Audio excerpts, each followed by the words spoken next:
ದಕ್ಷಿಣ ಕನ್ನಡ ಜಿಲ್ಲಾ ಕಾರ್ಯನಿರತ ಪತ್ರಕರ್ತರ ಸಂಘ ಅನೇಕ ಬೇಕು ಅಂತ ನಾನು ನಮ್ಮ ದಕ್ಷಿಣ ಕನ್ನಡ ಜಿಲ್ಲಾ ಕಾರ್ಯನಿರತ ಪತ್ರಕರ್ತರ ಸಂಘದ ಅಧ್ಯಕ್ಷರಾಗಿರುವಂತಹ ಶ್ರೀನಿವಾಸ್ ನಾಯಕ್ ಇವರಲ್ಲಿ ಕೇಳಿಕೊಳ್ತಾ ಇದ್ದೇನೆ. ಪರಿಸರವನ್ನು ಸಂರಕ್ಷಿಸುವುದು ನಮ್ಮ ಪ್ರತಿಯೊಬ್ಬರ ಕರ್ತವ್ಯ ಆಗಿದೆ. ಈ ರೀತಿಯಲ್ಲಿ ನಾವು ಕಳೆದ ವರ್ಷವಷ್ಟೇ ಪರಿಸರ ಅಧ್ಯಯನ ಕೇಂದ್ರ ಎಂಬ ಒಂದು ಸಂಸ್ಥೆಯನ್ನು ಹುಟ್ಟುಹಾಕುವುದರ ಮೂಲಕ ಇವತ್ತು ಈ ಪರಿಸರ ಅಧ್ಯಯನ ಕೇಂದ್ರದಲ್ಲಿ ಸುಮಾರು 100ಕ್ಕೂ ಹೆಚ್ಚು ಸದಸ್ಯರಿದ್ದಾರೆ. ಅಂದರೆ ಬಹುತೇಕ ಮಂದಿ ಪತ್ರಕರ್ತರು ಈ ಒಂದು ಪರಿಸರ ಒಂದು ಅಧ್ಯಯನ ಕೇಂದ್ರದ ಸದಸ್ಯರಾಗಿದ್ದಾರೆ.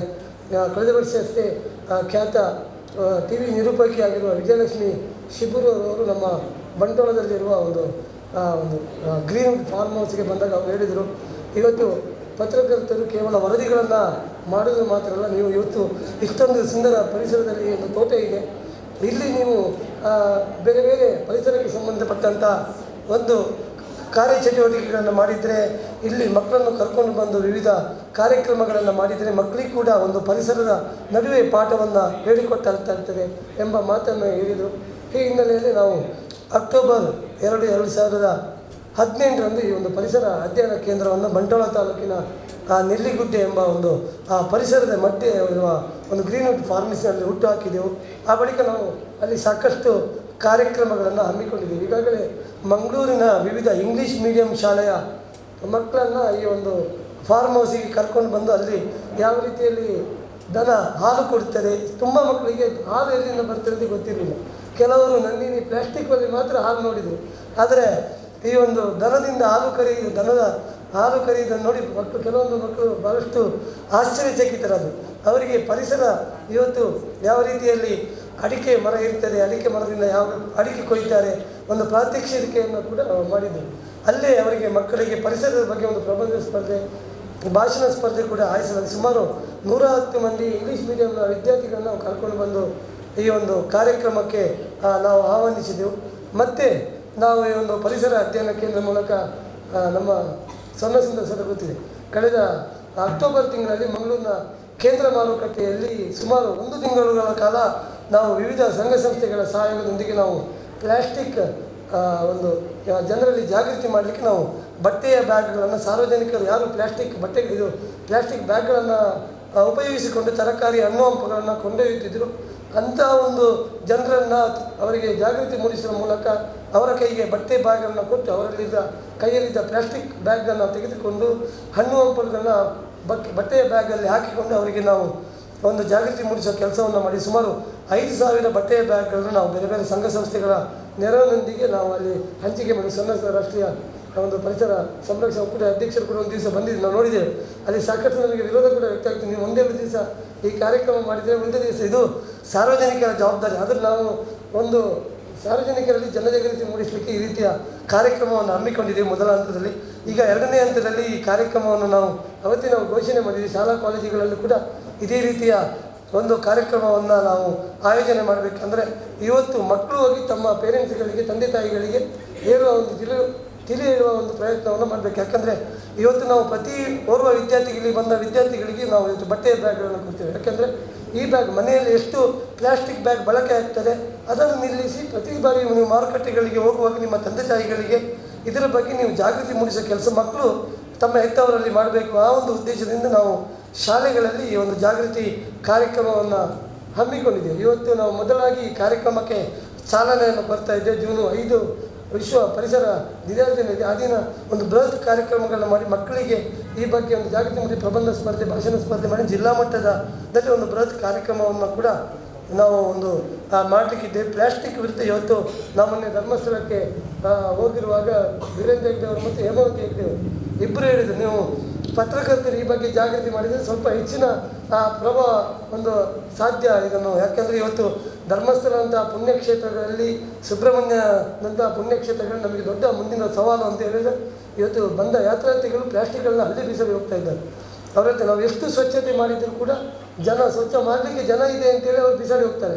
ಅದೇ ಬಂದ ಜನರಲ್ಲಿ ಭಕ್ತಾದಿಗಳಲ್ಲಿ ಇವತ್ತು ಪರಿಸರ ಜಾಗೃತಿಯನ್ನು ಮೂಡಿಸುವ ಕೆಲಸವನ್ನು ಮಾಡಬೇಕು, ಶಾಲೆಗಳಲ್ಲಿ ಮಾಡಬೇಕು ಅಂತ ನಾವು ಪತ್ರಕರ್ತರ ಸಂಘದಿಂದ 2-3 ತಿಂಗಳ ಹಿಂದೆ ಜನವರಿ 5ರಂದು ಸುಳ್ಯ ತಾಲೂಕಿನ ಮಡಪಾಡಿಯಲ್ಲಿ ನಾವು ಗ್ರಾಮವಾಸ್ತವ್ಯ ಮಾಡುವಾಗ ಈ ಬಾರಿಯ ನಮ್ಮ ಗ್ರಾಮವಾಸ್ತವ್ಯದ ಧ್ಯೇಯ ಉದ್ದೇಶವೇ ಒಂದು, ನಾವು ಪ್ಲಾಸ್ಟಿಕ್ ಮುಕ್ತ ಗ್ರಾಮವನ್ನು ಎಲ್ಲ ಗ್ರಾಮಗಳನ್ನು ಪ್ಲಾಸ್ಟಿಕ್ ಮುಕ್ತ ಮಾಡಬೇಕು ಮತ್ತು ನೀರಿಂಗಿಸಿಕೆ ಏನು ಮಳೆ ಕೊಯ್ಲು ಇದೆ ಆ ಭಾಗದಲ್ಲಿ ಇವತ್ತು ನೀರಿನ ಒಟ್ಟು ನಿರ್ಮಾಣ ಮಾಡೋದ್ರ ಮೂಲಕ ನಾವು ನೀರನ್ನು ಸಂಗ್ರಹಿಸುವ ಒಂದು ದೊಡ್ಡ ಕೆಲಸವನ್ನು ಗ್ರಾಮ ಮಟ್ಟದಲ್ಲಿ ಮಾಡಬೇಕು ಅಂತ ಒಂದು ಧ್ಯೇಯವನ್ನು ಇಟ್ಕೊಂಡಿದೆ. ಈ ನಿಟ್ಟಿನಲ್ಲಿ ನಾವು ಮುಂದಿನ ವಾರ ನಾನು ಈಗಾಗಲೇ ತಹಸೀಲ್ದಾರ್ ಹತ್ರ ಮತ್ತು MRP GM ಅವ್ರ ಹತ್ರ ಹೇಳಿದರು, ಮುಂದಿನ ವಾರ ನಾವು ಒಂದು ಪ್ಲಾಸ್ಟಿಕ್ ಸಂಗ್ರಹಣಾ ಕೇಂದ್ರವನ್ನು ಗ್ರಾಮ ಪಂಚಾಯತ್ಗಳಲ್ಲಿ ಆರಂಭಿಸಲಿಕ್ಕಿದ್ದೇವೆ.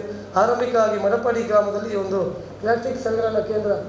ಇವತ್ತು ಪ್ಲಾಸ್ಟಿಕ್ಕನ್ನು ಮನೆಯಲ್ಲಿದ್ದ ಪ್ಲಾಸ್ಟಿಕ್ ಅದನ್ನು ಮನೆಯಲ್ಲಿ ಪರಿಸರದಲ್ಲಿ ಬೀಳದೆ ಅದನ್ನು ಒಂದು ಗ್ರಾಮ ಪಂಚಾಯತಿಯಲ್ಲಿ ಇದ್ದರೆ ಅದನ್ನು ಮತ್ತೆ ಅವರು ಬೇರೆ ಬೇರೆ ರೀತಿಯಲ್ಲಿ ಡಿಸ್ಪೋಸಲ್ ಮಾಡೋ ಕೆಲಸವನ್ನು ಪಂಚಾಯತ್ಗಳಲ್ಲಿ ಮಾಡ್ತಾ. ಇದಕ್ಕೆ ಜಿಲ್ಲಾ ಪಂಚಾಯತ್ CEO ಅವರು ನನಗೆ ಯಾವತ್ತೂ ಹೇಳಿಕೊಂಡು, ಶ್ರೀನಿವಾಸ್ ನೀವು ಒಳ್ಳೆಯ ಸಾಮಾಜಿಕ ಕೆಲಸಗಳನ್ನು ಮಾಡ್ತಾ ಇದ್ದೀರಿ, ಅದರೊಟ್ಟಿಗೆ ಪ್ಲಾಸ್ಟಿಕ್ ಬಗ್ಗೆ ಒಂದು ದೊಡ್ಡ ಅಭಿಯಾನವನ್ನು ಮಾಡಿದರೆ ನಿಮಗೆ ಇನ್ನಷ್ಟು ನಮ್ಮ ಸಮಾಜ ಇದು ಆ ಪ್ಲಾಸ್ಟಿಕ್ಕನ್ನು ಪರಿಸರವನ್ನು ಉಳಿಸುವ ಕೆಲಸ ಆಗ್ತದೆ ಅಂತ. ಈ ಹಿನ್ನೆಲೆಯಲ್ಲಿ ನಾವು ಇವತ್ತೊಂದು ದೊಡ್ಡ ಕಾರ್ಯಕ್ರಮವನ್ನು ಈ ಒಂದು ವಿದ್ಯಾರತ್ನ ಇಂಗ್ಲೀಷ್ ಮೀಡಿಯಂ ಸ್ಕೂಲಲ್ಲಿ ಮಾಡಿದ್ದೇವೆ. ನಮಗೆ ಭಾಳಷ್ಟು ಸಹಕಾರವನ್ನು ಕೊಟ್ಟವರು ರವೀಂದ್ರ ಶೆಟ್ಟಿ ಅವರು ಸಾಮಾಜಿಕ ಧಾರ್ಮಿಕ ಕ್ಷೇತ್ರದಲ್ಲಿ ಅವರು ತೊಡಗಿಸಿಕೊಂಡರು. ಈಗ ಶೈಕ್ಷಣಿಕ ಕ್ಷೇತ್ರದಲ್ಲೂ ಕೂಡ ಸಾಕಷ್ಟು ಅವರು ಕೆಲಸಗಳನ್ನು ಮಾಡ್ತಾ ಇದ್ದಾರೆ. ಈ ಒಂದು ಕಾರ್ಯಕ್ರಮಕ್ಕೆ ಅನುಮತಿಯನ್ನು ಕೇಳಿದಾಗ ಅವರು ಖಂಡಿತವಾಗಿ ನಾವು ಒಂದೆರಡು ದಿವಸ ನಾನು ಪತ್ರಕರ್ತ ರಾಜ್ಯ ಸಮ್ಮೇಳನ ಮುಗಿದ ತಕ್ಷಣ ಅವರಿಗೆ ಸಂಪರ್ಕ ಮಾಡಿದೆ. ಈ ಒಂದು ಕಾರ್ಯಕ್ರಮ ನಮಗೆ MRP ಸಂಸ್ಥೆಯನ್ನು ನಾವು ಅವರು ಕೊಟ್ಟ ಮನವಿಯನ್ನು ಪುರಸ್ಕರಿಸಿ ಅವರದ್ದು ನಮಗೆ ಸಹಕಾರವನ್ನು ಕೊಟ್ಟಿದ್ದಾರೆ. ಹಾಗಾಗಿ ಈ ಒಂದು ಕಾರ್ಯಕ್ರಮಕ್ಕೆ ನಮಗೆ ಅನುವು ಮಾಡಿಕೊಟ್ಟಂಥ ಈ ಶಾಲೆಯ ವಿದ್ಯಾರತ್ನ ಇಂಗ್ಲೀಷ್ ಮೀಡಿಯಂ ಸ್ಕೂಲ್ನ ಅಧ್ಯಕ್ಷರು ಹಾಗೂ ಒಂದು ಸಾಮಾಜಿಕ ಮುಂದಾಳುವಾಗಿ ರವೀಂದ್ರ ಶೆಟ್ಟಿ ಅವರು ನಮ್ಮೆಲ್ಲರ ಪರವಾಗಿ ನಾನು ಸ್ವಾಗತಿಸ್ತೇನೆ. ನಮಗೆ ನೀವು ಇಲ್ಲಿ ಸಾಕಷ್ಟು ನಾವು 500 ಮಂದಿಗೆ ವ್ಯವಸ್ಥೆ ಮಾಡ್ತೇವೆ ಅಂತ ಹೇಳಿದವರು ರವೀಂದ್ರ ಶೆಟ್ಟಿ ಅವರು, ಗುರುಪ್ರಸಾದ್ ಸರ್. ನಾನು CEO ಅವರು ಈ ಕಾರ್ಯಕ್ರಮಕ್ಕೆ ಕೇಳಿಕೊಂಡಾಗ ಅವರು ಹೇಳಿದರು, ಶ್ರೀನಿವಾಸ್ ನನ್ನ ಕನಸಿನ ಯೋಜನೆ ಇದು, ಯಾಕಂದರೆ ಪ್ಲಾಸ್ಟಿಕ್ ಬಗ್ಗೆ ಜಾಗೃತಿ ಮೂಡಿಸುವ ಕಾರ್ಯಕ್ರಮ ಖಂಡಿತವಾಗಿ ನಾನು ಬರ್ತಿದ್ದೆ. ಅದು ನಾನು 11 ಗಂಟೆಗೆ ಒಂದು ಜಿಲ್ಲಾ ಪಂಚಾಯತ್ನ ನೇತಾವತಿ ಸಭಾಂಗಣದಲ್ಲಿ ರೈತರೊಟ್ಟಿಗೆ ಒಂದು ಸಂವಾದ ಕಾರ್ಯಕ್ರಮವನ್ನು ಇಟ್ಟುಕೊಂಡು ತಹಸೀಲ್ದಾರ್ ಅವರು ಈಗ ಮಂಗಳೂರಿನಲ್ಲಿ ಸಾಕಷ್ಟು ನಮಗೆ ನೋಡ್ತಾ ಇದ್ದೇನೆ. ಒಬ್ಬರು ಅಧಿಕಾರಿ, ಅವರು ದಕ್ಷ ಮತ್ತು ಪ್ರಾಮಾಣಿಕ ಅಧಿಕಾರಿಯಾಗಿ ಅವರು ಯಾವ ರೀತಿಯಲ್ಲಿ ಈ ಸಮಸ್ಯೆಗಳು ಬಂದಾಗ ಜನಸಾಮಾನ್ಯರ ಬಡವರ ಸಮಸ್ಯೆಗಳು ಇಟ್ಟುಕೊಂಡು ಅವರ ಬಳಿ ಬಂದಾಗ ಅವರು ಸಾಕಷ್ಟು ಒಂದು ಯಶಸ್ವಿಯಾಗಿ ಪ್ರಾಮಾಣಿಕವಾಗಿ ಕೆಲಸವನ್ನು ಮಾಡಿದವರು. ಅದಕ್ಕೂ ಮುಖ್ಯವಾಗಿ ಪತ್ರಕರ್ತರ ನಿವೇಶನಕ್ಕೆ ನಾವು ಕಳೆದ 2 ವರ್ಷಗಳಿಂದ ಹೋರಾಟವನ್ನು ಮಾಡ್ತಾ ಇದ್ದೇವೆ. ಈಗಾಗಲೇ ಮುಖ್ಯಮಂತ್ರಿಯವರು BS ಯಡಿಯೂರಪ್ಪರವರು ಅವರನ್ನು DC ಅವರನ್ನು ಮತ್ತು ಅವರನ್ನು ಕರೆಸಿ ಏನು ನಮಗೆ ಒಂದು 4 ಎಕರೆ ನಿವೇಶನವನ್ನು ನೀರು ಮಾರ್ಗದ ಬಳಿಯ ಪೆರ್ಮಂಗಿ ಪದದಲ್ಲಿ ಈಗಾಗಲೇ ಅದನ್ನು ರಿಸರ್ವ್ ಮಾಡಿ ಅಂತೇಳಿ ಸ್ವತಃ ಯಡಿಯೂರಪ್ಪನವರೇ ಅವರಿಗೆ ಒಂದು ಸೂಚನೆಯನ್ನು ಕೊಟ್ಟಿದ್ದಾರೆ. ಆದರೆ ನಮ್ಮ ಕಡೆಯಿಂದಲೇ ಸ್ವಲ್ಪ ಲೋಪಗಳಾಗಿ ನಮ್ಮದೇ ಹೌಸಿಂಗ್ ಸೊಸೈಟಿ, ನಮ್ಮದು ಗೃಹ ನಿರ್ಮಾಣ ಸಹಕಾರಿ ಸಂಘ ಇನ್ನೂ ಕೂಡ ಈಗ ಆಗಿದೆ, ಈಗಾಗಲೇ ರಿಜಿಸ್ಟ್ರೇಷನ್ಗೆಲ್ಲ ಇದಾಗಿದೆ. ಅದು ಇಲ್ಲದೆ ಅವರು ಕೂಡ ಏನು ಮಾಡಲಿಕ್ಕೆ ಆಗಲಿಲ್ಲ. ಈಗಾಗಲೇ ಆ ಒಂದು ಗೃಹ ನಿರ್ಮಾಣ ಸಹಕಾರಿ ಸಂಘದ ಒಂದು ಯೋಜನೆಗಳು ಆಗ್ತಾ ಇದೆ. ಹಾಗಾಗಿ ಅವರು ಹೇಳಿದರು, ಶ್ರೀನಿವಾಸ್ ನಿಮ್ಮ ಅವಧಿಯಲ್ಲಿ ನಾನಿರುವ ತಹಸೀಲ್ದಾರ್ ಆಗುವ ಸಂದರ್ಭದಲ್ಲಿ ನಿಮಗೆ ನಿವೇಶನ ಆಗಬೇಕು, ಪತ್ರಕರ್ತರಿಗೆ ನಿಮ್ಮ ಅಧ್ಯಕ್ಷತೆ ಅವಧಿಯಲ್ಲಿ ಒಂದು ನಿವೇಶನ ಆಗಬೇಕು ಅಂತೇಳಿ ಅದನ್ನು ನಾನು ಮಾಡಿಸಿಕೊಡ್ತೇನೆ ಅಂತೇಳಿ ನಾನು ಉಡುಪಿಯಲ್ಲಿರುವಾಗ ಅಲ್ಲಿಯ ಪತ್ರಕರ್ತರಿಗೆ ನಾನು ಮಾಡಿಕೊಡ್ತಿದ್ದೇನೆ, ನಿಮಗೂ ಕೂಡ ಮಾಡಿಕೊಡ್ತೇನೆ ಅಂತ ಹೇಳಿದ್ದಾರೆ. ಹಾಗಾಗಿ ನಮಗೊಂದು ಧೈರ್ಯ ಇದೆ, ತಹಸೀಲ್ದಾರ್ ಮಾಡಿಕೊಂಡು. ಮತ್ತು ನಾನು ಅವರಿಗೆ ಹೇಳಿದ್ದೇನೆ, ಯಾವುದೇ ಸಂದರ್ಭದಲ್ಲಿ ನಿಮಗೆ ವರ್ಗಾವಣೆ ಮಾಡಲಿಕ್ಕೆ ಬಿಡುವುದಿಲ್ಲ, ನಮಗೆ ನಿವೇಶನ ಆಗದೆ ತಹಸೀಲ್ದಾರಿಗೆ ಮಂಗಳೂರಿನಿಂದ ವರ್ಗಾವಣೆ ಮಾಡಲಿಕ್ಕೆ ನಾವು ಬಿಡುವುದಿಲ್ಲ ಎಂಬ ಮಾತನ್ನು ಕೂಡ ಹೇಳಿದ್ದೇವೆ. ಹಾಗಾಗಿ ಈ ಒಂದು ಕಾರ್ಯಕ್ರಮದ ಉದ್ಘಾಟನೆಗೆ ನಮ್ಮ ಮೇಲೆ ಪ್ರೀತಿ ಇಟ್ಟು ಬಂದಂಥ ತಹಸೀಲ್ದಾರ್ ಆಗಿರೋ ಮಂಗಳೂರಿನ ತಹಸೀಲ್ ಗುರುಪ್ರಸಾದ್ ಸರ್ ಅವರಿಗೆ ನಾನು ನಮ್ಮೆಲ್ಲರ ಪರವಾಗಿ ಸ್ವಾಗತಿಸಬೇಕಾಗಿ ಕೇಳಿಕೊಳ್ತೇನೆ. ಇನ್ನೋರ್ವ ಅತಿಥಿ ಇದ್ದಾರೆ, ನಾನು ಸ್ವಾಗತವನ್ನು ಬಯಸ್ತಾ ಅವರನ್ನು ಈ ಕಾರ್ಯಕ್ರಮದ ಕೇಂದ್ರ ಬಿಂದು ಉದ್ಘಾಟಿಸಬೇಕು ಅಂತ ನಾನು ತಹಶೀಲ್ದಾರ್ ಆಗಿ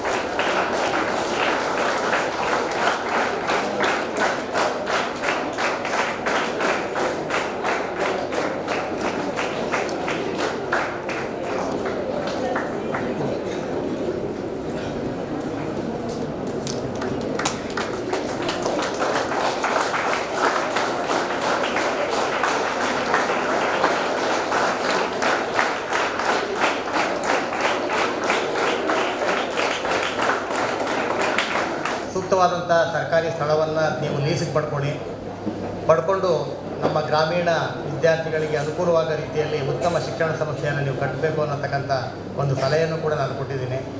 ಇದು ಕಾರ್ಯರೂಪಕ್ಕೆ ಬರಲಿ ಅಂತೇಳಿ ವೇದಿಕೆಯಲ್ಲಿರ್ತಕ್ಕಂಥ ಎಲ್ಲ ಗಣ್ಯರ ಸಮಕ್ಷಮ ನಾನು ಹಾರೈಸ್ತೇನೆ. ಸ್ನೇಹಿತರೆ, ಇವತ್ತು ಅತ್ಯಂತ ಒಂದು ಸೂಕ್ಷ್ಮವಾದಂತಹ ಸನ್ನಿವೇಶದಲ್ಲಿ ನಾವೆಲ್ಲ ಇದ್ದೀವಿ. ನಿಮಗೆಲ್ಲ ಗೊತ್ತಿದೆ, ಕೊರೋನಾ ವೈರಸ್, ಪರಿಸರ ಸಂರಕ್ಷಣೆ, ಬೇರೆ ಬೇರೆ ರೀತಿಯಾದಂತಹ ರೋಗಗಳು, ಆತಂಕಗಳು ನಮ್ಮನ್ನೆಲ್ಲ ಈ ಶತಮಾನದಲ್ಲಿ ಕಾಡ್ತಾ ಇದೆ. ಕಳೆದ 5 ವರ್ಷಗಳಲ್ಲಿ ನಾವು ಈ ಪರಿಸರಕ್ಕೆ ಸಂಬಂಧಪಟ್ಟ ಹಾಗೆ ಅತ್ಯಂತ ಸೂಕ್ಷ್ಮ ಸನ್ನಿವೇಶಗಳನ್ನು ನೋಡಿದ್ದೀವಿ. ನೀವೆಲ್ಲ ವಿದ್ಯಾರ್ಥಿಗಳು ಶಾಲೆಯಲ್ಲೂ ಕೂಡ ಪರಿಸರದ ಒಂದು ವಿಷಯವನ್ನು ಓದ್ತೀರಿ. ಮನೆಯಲ್ಲೂ ಕೂಡ ನಿಮಗೆ ಆ ಪರಿಸರದ ಒಂದು ಅನುಭವ ಇದೆ. ನಾವೆಲ್ಲರೂ ಕೂಡ ಪರಿಸರದ ಶಿಶುಗಳು. ಪರಿಸರವಿಲ್ಲದೆ ನಾವ್ಯಾರೂ ಕೂಡ ಇಲ್ಲ. ಇವತ್ತೇನಾಗಿದೆ, ಭೂಮಿ ಮೇಲಿರ್ತಕ್ಕಂಥ ಲಕ್ಷಾಂತರ ಕೋಟ್ಯಾಂತರ ಜೀವಿಗಳಲ್ಲಿ ದೊಡ್ಡ ರಾಕ್ಷಸ ಯಾರು ಅಂತ ಹೇಳಿದ್ರೆ ನಾವೇ ಆಗಿದೆ. ಇಡೀ ಜಗತ್ತು, ಇಡೀ ಭೂಮಿ ನಮಗೆ ಅಂತ ನಾವು ತಿಳ್ಕೊಂಡ್ಬಿಟ್ಟಿದ್ದೀವಿ. ಅತಿ ಸೂಕ್ಷ್ಮವಾದಂಥ ಜೀವಿಗಳಿಗೂ ಕೂಡ ನಮ್ಮಷ್ಟೇ ಸಾಮರ್ಥ್ಯ, ನಮ್ಮಷ್ಟೇ ಅವಕಾಶ ಭೂಮಿಲಿದೆ. ಅದನ್ನು ನಾವು ಪರಿಗಣಿಸ್ತಾ ಇಲ್ಲ. ಇಲ್ಲಿವರೆಗೆ ನಾವು ಬೆಳ್ಕೊಂಡು ಬಂದಿದ್ದೀವಿ. ಈಗ ನಮಗೆ ಪರಿಸರ ಪಾಠ ಕಲಿಸ್ತಾ ಇದೆ. ಮನುಷ್ಯ, ನೀನೊಬ್ಬನಿಗೆ ಅಲ್ಲ, ಇದು ಈ ಪರಿಸರ ಇರತಕ್ಕಂಥದ್ದು ಎಲ್ಲ ಸಕಲ ಕೋಟಿ ಜೀವರಾಶಿಗಳಿಗೂ ಇದೆ. ನೀನೊಬ್ಬರೇ ಇದ್ಮೇಲೆ ದಬ್ಬಾಳಿಕೆ ಮಾಡಲಿಕ್ಕೆ ಆಗೋದಿಲ್ಲ ಅಂಥೇಳಿ ಹಲವಾರು ರೀತಿಯಲ್ಲಿ ನಮಗೆ ಮುನ್ನೆಚ್ಚರಿಕೆಯನ್ನು ಕೊಡ್ತಾ ಇದೆ.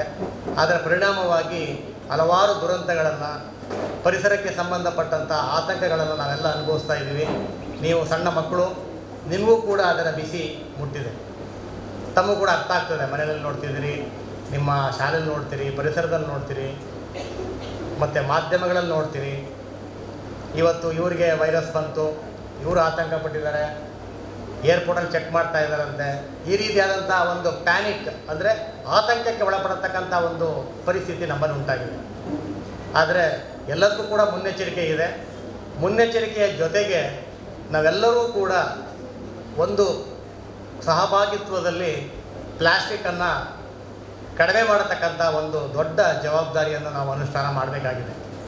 ಕಳೆದ 3-4 ವರ್ಷಗಳಿಂದ ನಮ್ಮ ದಕ್ಷಿಣ ಕನ್ನಡ ಜಿಲ್ಲೆಯಲ್ಲಿ ಈ ಬಗ್ಗೆ ಅತ್ಯಂತ ಹೆಚ್ಚಿನ ಕಾಳಜಿಯನ್ನು ನಾವು ವಹಿಸ್ತಾ ಇದ್ದೀವಿ.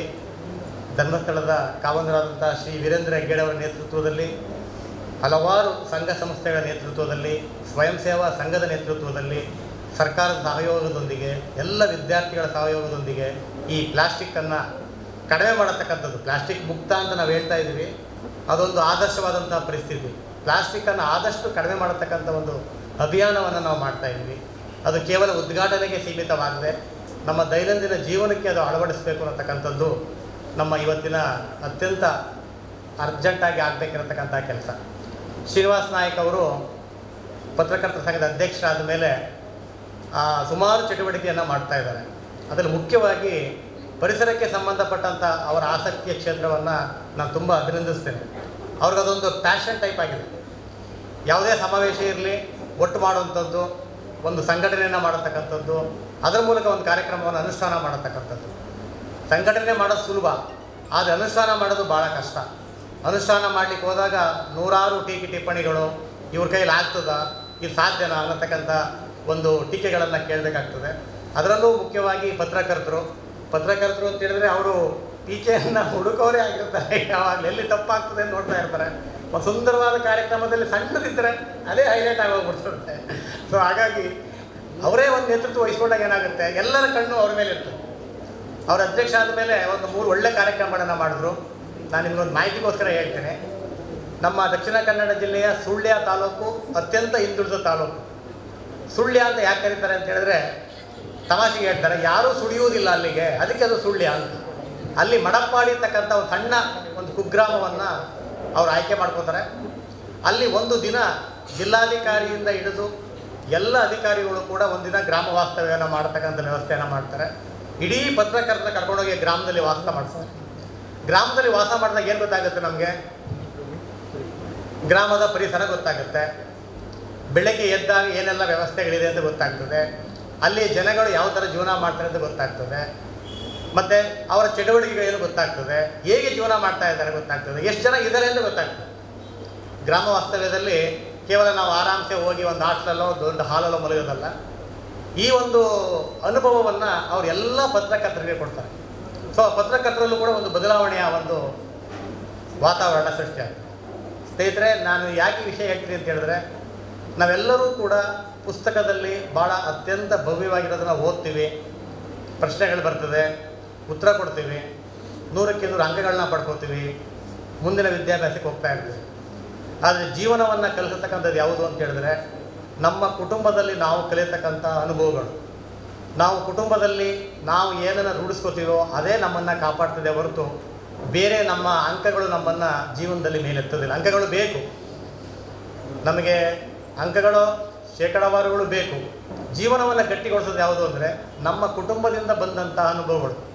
ಇವತ್ತು ರವೀಂದ್ರ ಶೆಟ್ಟಿ ಅವರ ಕುಟುಂಬದಲ್ಲಿ ಅವರು ಪಟ್ಟಂಥ ಅನುಭವಗಳು ಅವರನ್ನು ಗಟ್ಟಿಯಾಗಿ ಯಾಕೆ ಮಾಡ್ತಿದೆ ಅಂತ ಹೇಳಿದ್ರೆ ಆ ಕಷ್ಟಗಳಲ್ಲಿ, ಸಂಕಷ್ಟ ಬಂದ ಪರಿಸ್ಥಿತಿಗಳಲ್ಲಿ ಹೇಗೆ ನಾನು ಹೋರಾಟ ಮಾಡ್ಬೋದು ಅನ್ನೋದನ್ನು ಅವ್ರು ಕಲ್ತಿರೋದ್ರಿಂದ ಒಂದು ಸಂಸ್ಥೆಯನ್ನು ಕಟ್ಟಲಿಕ್ಕಾಗ್ತದೆ, ಒಂದು ಸಾಮಾಜಿಕ ಚಟುವಟಿಕೆಯಲ್ಲಿ ಭಾಗವಹಿಸಲಿಕ್ಕಾಗ್ತದೆ, ಒಂದು ಸಾಮಾಜಿಕ ಕೊಡುಗೆ ಕೊಡಬೇಕು ಅಂತ ಆಗ್ತದೆ.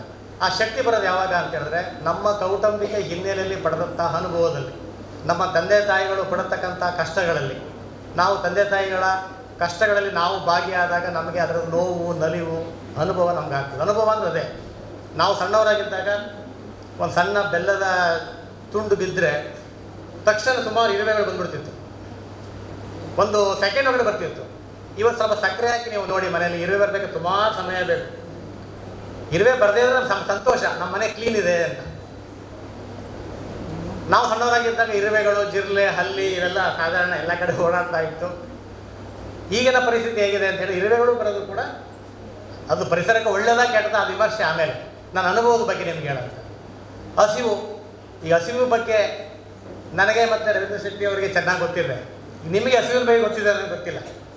ಕಾರಣ ಏನಂತೇಳಿ ಹಸಿವು ಹೇಗಿರ್ತಿರೋದೇ ಕೆಲವು ಮಕ್ಕಳಿಗೆ ಗೊತ್ತಿರೋದಿಲ್ಲ. ಹಸಿವು ಅಂದರೆ ಏನು ಅಂದರೆ ಗೊತ್ತಿರೋದಿಲ್ಲ. ಆ ಒಂದು ವಾತಾವರಣದಲ್ಲಿ ಮಕ್ಕಳನ್ನು ಬೆಳೆಸಿದ್ದೀವಿ ನಾವು. ಅಂದರೆ ಆ ಥರ ಇದೆ. ಕೆಲವೆಲ್ಲ ಹೇಳ್ತಾರೆ ಹಿಂದೆ ಭಾಳ ಚೆನ್ನಾಗಿತ್ತು ಅಂತ. ಖಂಡಿತ ಹಿಂದೆ ಚೆನ್ನಾಗಿರಲಿಲ್ಲ, ಹಿಂದೆ ತುಂಬ ಕಷ್ಟ ಇತ್ತು. ಈಗಲೇ ನಮ್ಮ ಕಾಲಮಾನ ಚೆನ್ನಾಗಿದೆ. ಈ ಚೆನ್ನಾಗಿರತಕ್ಕಂಥ ನಮ್ಮ ಜೀವಮಾನವನ್ನು ಇನ್ನೂ ಚೆಂದ ಮಾಡಿಸೋದು ಯಾವಾಗ ಅಂತ ಹೇಳಿದ್ರೆ ನಾವು ಅನುಭವಗಳನ್ನು ಗಟ್ಟಿಯಾಗಿ ಪಡ್ಕೊಂಡಾಗ. ಸೊ ಈ ಹಿನ್ನೆಲೆಯಲ್ಲಿ ನಿಮ್ಮ ಜೊತೆ 4 ಮಾತು ಹಂಚ್ಕೊಳ್ಳೋಕ್ಕೆ ನಾನು ಸಂತೋಷ ಪಡ್ತೇನೆ. ಮತ್ತು ಏನು ಈ ಪ್ಲಾಸ್ಟಿಕ್ ವಿರುದ್ಧ ಅಭಿಯಾನ ಇದೆ, ನಾವು ಸರ್ಕಾರದಿಂದ ಸುಮಾರು ಯೋಜನೆಗಳನ್ನ ನಾವು ಮಾಡ್ತೀವಿ, ಸುಮಾರು ಭಾಷಣಗಳನ್ನ ಮಾಡ್ತೀವಿ, ಸುಮಾರು ಶಿಬಿರಗಳನ್ನು ಮಾಡ್ತೀವಿ, ತೋಟವನ್ನು ಇಡ್ತಿದ್ದೀವಿ. ಪ್ರತಿ ಗ್ರಾಮ ಪಂಚಾಯತಿನಲ್ಲಿ ಒಂದು ಪ್ಲಾಸ್ಟಿಕ್ ಮನೆ ಅಂತೇಳಿ ಮಾಡಲಿಕ್ಕೆ ಅನುದಾನವನ್ನು ಕೊಟ್ಟಿರ್ತೀವಿ. ಅಲ್ಲಿ ಒಂದು ಪ್ಲಾಸ್ಟಿಕ್ ಶೆಡ್ ಥರ ಮಾಡ್ತಾರೆ, ಅಲ್ಲಿ ಎಲ್ಲ ಪ್ಲಾಸ್ಟಿಕ್ಗಳನ್ನು ತಂದು ಹಾಕಬೇಕು. ಅದನ್ನು ಆಮೇಲೆ ನಾವು ವೈಜ್ಞಾನಿಕವಾಗಿ ವಿಲೇವಾರಿ ಮಾಡತಕ್ಕಂಥದ್ದು. ಮತ್ತು ಪ್ರತಿ ಗ್ರಾಮ ಪಂಚಾಯತಿಗೆ ಒಂದು ಅರ್ಧ ಎಕರೆ ಜಾಗವನ್ನು ಕೊಟ್ಟು ಅಲ್ಲಿ ಅವರು ಈ ತ್ಯಾಜ್ಯವನ್ನು ವಿಲೇವಾರಿ ಮಾಡತಕ್ಕಂಥದ್ದು. ಮತ್ತು ಪ್ರತಿ ಮನೆಗಳಿಗೆ 2 ಬಕೆಟನ್ನು ಅಥವಾ 2 ಪಾತ್ರೆಗಳನ್ನು ಕೊಟ್ಟು ಹಸಿ ಮತ್ತು ಒಣ ಇದನ್ನು ನೀವು ಬೇರ್ಪಡಿಸಿ ನೀವು ವಿಂಗಡಿಸ್ಕೊಳ್ಳಿ ಅಂತ ಹೇಳೋಂಥದ್ದು. ಇದೆಲ್ಲ ಚಟುವಟಿಕೆಯನ್ನು ನಾವು ಮಾಡಿಸಿದ್ದೀವಿ. ಆದರೆ ಏನಾಗಿದೆ, ಅದಕ್ಕೆ ಸರಿಯಾದಂಥ ಸಹಕಾರ ನಮ್ಗೆ ಎಲ್ಲಿಂದ ಸಿಗಬೇಕು? ಸಮಾಜದಿಂದ ಸಿಗಬೇಕು. ಸಮಾಜ ಅಂದರೆ ಯಾರು? ನಾವೇ, ನಮ್ಮ ತಂದೆ ತಾಯಿಗಳು, ನಾವೆಲ್ಲ ಸಮಾಜ ಸೇರಿದ್ದೀವಿ. ಸಮಾಜದಿಂದ ಯಾವಾಗ ಪ್ರತಿಕ್ರಿಯೆ ಬರ್ತದೆ? ನಿಮ್ಮಂತಹ ಶಾಲಾ ಮಕ್ಕಳು ಈ ಜಾಗೃತಿಯನ್ನು ತಂದಾಗ ಮಾತ್ರ ಸಾಧ್ಯ ಆಗ್ತದೆ.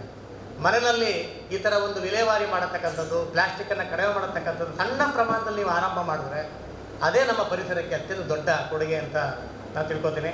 ನೀವೆಲ್ಲರೂ ಈ ಕಾರ್ಯಕ್ರಮಕ್ಕೆ ಭಾಗವಹಿಸಿದ್ದೀರಿ ಮತ್ತು ನೀವು ತುಂಬ ಅದೃಷ್ಟವಂತರು. ಯಾಕೆ ಅಂತ ಹೇಳಿದ್ರೆ ಇವತ್ತು ವೇದಿಕೆಯಲ್ಲಿ ಅತ್ಯಂತ ಆಯಾ ಕ್ಷೇತ್ರದಲ್ಲಿ ಅನುಭವ ಇಡದಂತಹ ವ್ಯಕ್ತಿಗಳಿದ್ದಾರೆ. ಶ್ರೀ PS ರೋಡಿಗ್ರಸ್ ಇರ್ಬೋದು, ಶ್ರೀ ಸ್ವರ್ಣ ಸುಂದರ್ ಇರ್ಬೋದು, ಮತ್ತು ಅದೇ ಥರ ನಮ್ಮ ಮಾತೋಡ್ಸ್ ಇರ್ಬೋದು. ಎಲ್ಲರೂ ಕೂಡ ಅಪಾರವಾದ ಅನುಭವವನ್ನು ಪಡ್ಕೊಂಡಿರೋರು ಮತ್ತು ಮತ್ತು ಈ ಪರಿಸರಕ್ಕೆ ಸಂಬಂಧಪಟ್ಟಂಥ ಒಂದು ಅನುಭವವನ್ನು ನಿಮ್ಮ ಮುಂದೆ ಹಂಚ್ಕೋತಾರೆ. ಅವ್ರದ್ದೆಲ್ಲ ಮಾತನ್ನು ನೀವು ಕೇಳಬೇಕು ಮತ್ತು ಅದಾದಮೇಲೆ ನೀವು ಅವ್ರ ಜೊತೆ ಇಂಟರಾಗೇಷನ್ನು ಕೂಡ ಮಾಡಬೇಕು. ಸೊ ಹಾಗಾಗಿ ಈ ಕಾರ್ಯಕ್ರಮ ಯಶಸ್ವಿಯಾಗಲಿ ಅಂತ ನಾನು ಮತ್ತೊಮ್ಮೆ ಹಾರೈಸ್ತೀನಿ. ಮತ್ತು ನಾನು ತುರ್ತು ಕೆಲಸ ನನಗಿರೋದ್ರಿಂದ ನಿಮ್ಮೆಲ್ಲರ ಅನುಮತಿಯನ್ನು ಪಡೆದು, ವೇದಿಕೆ ಅಧ್ಯಕ್ಷ ಅನುಮತಿಯನ್ನು ಪಡೆದು ನಾನು ತೆರಳ್ತಾ ಇದ್ದೀನಿ. ಇನ್ನೊಮ್ಮೆ ಒಂದು ಅರ್ಧ ದಿನ ನಾನು ನಿಮ್ಮೊಟ್ಟಿಗೆ ಕಳೀತೀನಿ.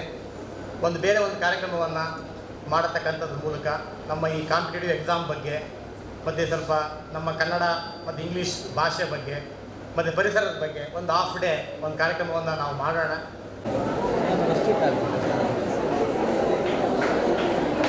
ಸ್ವಚ್ಛತೆಯ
ಹೇಳಿದಂತೆ ಪತ್ರಕರ್ತರು ಯಾವಾಗಲೂ ಕೆಟ್ಟ ಘಟನೆ ನಡೆದಾಗ ನಮಗೆ ಜಾಸ್ತಿ ಕಾಣಿಸೋದು. ಆದರೆ ಇಲ್ಲಿ ಅದಕ್ಕೆ ವಿರೋಧಾಭಾಸವಾಗಿ ಬಹಳ ಮುತುವರ್ಜಿಯಿಂದ ನಮ್ಮ ಶ್ರೀಯುತ ನಾಯಕರು ಈ ಕಾರ್ಯಕ್ರಮವನ್ನು ಹಮ್ಮಿಕೊಂಡಿದ್ದಾರೆ. ನೀವೆಲ್ಲ ಗಣ್ಯರು ಅವರಿಗೆ ಬೆನ್ನು ತಟ್ಟಿದ್ದೀರಾ. ಇಂಥ ಉತ್ತಮ ಕಾರ್ಯಗಳಿಂದ ನಮ್ಮ ಪರಿಸರಕ್ಕೆ ಒಳ್ಳೆಯ ಕೊಡುಗೆಯಾಗಲಿ. ಕೊನೆಯದಾಗಿ ಮಕ್ಕಳೇ, MRPL ಸಂಸ್ಥೆ ಕೇಂದ್ರ ಸರ್ಕಾರದ ಉದ್ಯಮ. ನಮ್ಮ ಯಾವುದಾದ್ರೂ ಪ್ರಾಡಕ್ಟ್ ಉತ್ಪಾದನೆಯನ್ನು ನೀವು ಉಪಯೋಗಿಸಿದ್ದೀರಾ? ನಿನ್ನೆ ರಾತ್ರಿ ನೀವು ಊಟ ಮಾಡುವಾಗ ಟೊಮೆಟೊ ಸಾರು ತಿಂದಿದ್ದೀರಾ, ಮೀನು ಸಾರು ಅಥವಾ ಕೋಳಿ ಸಾರು ತಿಂದಿದ್ದೀರಾ ಗೊತ್ತಿಲ್ಲ, ಗೋಧಿ ರೊಟ್ಟಿ, ಜೋಳ ರೊಟ್ಟಿ, ಯಾವ ರೊಟ್ಟಿ ತಿಂದಿದ್ದೀರಿ ಗೊತ್ತಿಲ್ಲ. ಆದರೆ ಎಲ್ಲ ರೊಟ್ಟಿಯನ್ನು ಬಿಸಿ ಮಾಡೋದು ನಮ್ಮ ಸಂಸ್ಥೆಯಲ್ಲಿ ನಡೆದ ಉತ್ಪಾದನೆಯಾದ LPG. ನೀವು ಇಲ್ಲಿ ಬರುವಾಗ ಬಸ್ಸಲ್ಲಿ, ಕಾರಲ್ಲಿ ಅಥವಾ ಕೆಲವೊಮ್ಮೆ ಟ್ರೈನಲ್ಲಿ ಸಹ ಪ್ರಯಾಣಿಸ್ತೀರಾ, ಕೆಲವೊಮ್ಮೆ ವಿಮಾನದಲ್ಲಿ ಹೋಗಿರ್ಬೋದು. ಎಲ್ಲ ಓಡುವುದು ನಮ್ಮ ಸಂಸ್ಥೆಯಲ್ಲಿ ಉತ್ಪಾದನೆಯಾಗ ಪೆಟ್ರೋಲ್, ಡೀಸೆಲ್ನಿಂದ ಮತ್ತು ATFನಿಂದ. ಪ್ರಿಯ ಮಕ್ಕಳೇ, ಕೊನೆಯದಾಗಿ ಒಂದೇ ಮಾತು ಹೇಳಲು ಬಯಸ್ತೇನೆ. ಇಲ್ಲಿ ನಾವು ಕೊಟ್ಟ ಚೀಲಗಳು 100-150 ಇರಬಹುದು. ಆ ಚೀಲಗಳು ನೀವು ಶ್ರೀಯುತ ನಾಯಕರು ಹೇಗೆ ಉತ್ಸಾಹದಿಂದ ಈ ಕಾರ್ಯಕ್ರಮವನ್ನು ಹಮ್ಮಿಕೊಂಡಿದ್ದಾರೋ, ಈ ಚೀಲಗಳನ್ನು ಬಳಸುವ ಮುಖಾಂತರ ಅವರ ಈ ಉತ್ಸಾಹಕ್ಕೆ, ಅವರ ಬೆನ್ನು ತಟ್ಟಿದ ಈ ಎಲ್ಲ ಮಹನೀಯರ ಉತ್ಸಾಹಕ್ಕೆ ನಾವು ಗೌರವವನ್ನು ಸೂಚಿಸಬಹುದು. ಈ ಚೀಲವನ್ನು ಎಲ್ಲ ಮಾಳಿಗೆ ಮೇಲೆ ಬಿಸಾಡಿದರೆ ಅದರ ಪ್ರತಿಫಲ ನಮಗೇ ಸಿಗುವುದಿಲ್ಲ. ಅದರ ಬದಲಿಗೆ ನಮ್ಮ ಅಪ್ಪ ಅಮ್ಮ ಇರಲಿ ಅಥವಾ ನಾವಿರಲಿ, ಮಾರ್ಕೆಟಿಗೆ ಹೋಗುವಾಗ ವರ್ಷಕ್ಕೊಂದು 100 ದಿನ ಆದರೂ ನಾವು ಮಾರುಕಟ್ಟೆಗೆ ಹೋಗ್ತೇವೆ. ಈ ಬ್ಯಾಗನ್ನು ಉಪಯೋಗ ಮುಖಾಂತರ ನೀರುಳ್ಳಿ, ಟೊಮೆಟೊ ಇದಕ್ಕೆಲ್ಲ ಉಪಯೋಗವಂತ ಪ್ಲಾಸ್ಟಿಕ್ಕನ್ನು ಉಳಿಸ್ಬೋದು. ಅದೇ ರೀತಿ ಕೆಲವೊಮ್ಮೆ ಬ್ರೆಡ್, ಬಿಸ್ಕಿಟ್ ತರಲಿಕ್ಕೂ ನಾವು ಎಕ್ಸ್ಟ್ರಾ ಪ್ಲಾಸ್ಟಿಕ್ ಯೂಸ್ ಮಾಡ್ತೇವೆ. ನಿಮ್ಮಲ್ಲಿ ಒಬ್ಬೊಬ್ಬರು ವರ್ಷದಲ್ಲಿ 100 ಸಲ ಹೋಗುವಾಗ ಒಂದು 5 ಪ್ಲಾಸ್ಟಿಕ್ ಬಳಕೆ ಉಳಿಸಿದರೆ, ಇಲ್ಲೊಂದು 180 ಮಂದಿ ಇದ್ದೀರಾ, 180 ಇಂಟು 5 ದಿನಕ್ಕೆ 5 ಪ್ಲಾಸ್ಟಿಕ್, 90 ಇಂಟು 100 90,000. 10 ವರ್ಷದಲ್ಲಿ 9 ಲಕ್ಷ, 10 ಲಕ್ಷ, 1 ಮಿಲಿಯನ್ ತೊಟ್ಟೆಗಳನ್ನು ನಾವು ಈ ಪ್ರಪಂಚದಲ್ಲಿ ಬಂದು ಈ ಭೂಮಿಯನ್ನು ಹಾಳುಗೆಡುವುದರಿಂದ ಉಳಿಸಬಹುದು, ಒಳ್ಳೆ ಮನಸ್ಸು ಮಾಡಿದರೆ. ಅದಕ್ಕಾಗಿ ದಯವಿಟ್ಟು ಒಳ್ಳೆಯ ಮನಸ್ಸು ಮಾಡಿ ನೀವು ನಿಮ್ಮ ಕುಟುಂಬದವರು ಇದನ್ನು ಬಳಸುವಂತೆ ಪ್ರೇರಣೆ ನೀಡಿ ಅಂತ ಕೇಳಿಕೊಳ್ಳುತ್ತೀರಿ. ಈಗ ತಮಗೆ ಅನ್ನಿಸ್ಬೋದು ಎಲ್ಲ ಓಕೆ, ಇಲ್ಲಿ ನಾವು ಯಾಕೆ ಅಂತ. ಇಲ್ಲಿ ಈಗ ಬೇಕಾಗಿರೋದೇ ನೀವು, ನಾವಲ್ಲ. ಈ ಮಾತನ್ನು ಯಾಕೆ ಹೇಳ್ತಾ ಇದ್ದೇನೆ ಅಂತ ಹೇಳಿದ್ರೆ, ಈ ಪ್ರಕೃತಿ ಅಥವಾ ಈ ಭೂಮಿ ಸೃಷ್ಟಿಯಾಗಿ ಎಷ್ಟು ವರ್ಷ ಆಯ್ತಂತ ಯಾರಿಗೂ ಗೊತ್ತಿಲ್ಲ. ಆದರೆ ಒಂದು ವಿಜ್ಞಾನ, ನೀವು ಇದು ಕಲಿತಿರೋದು ಅದನ್ನೇ.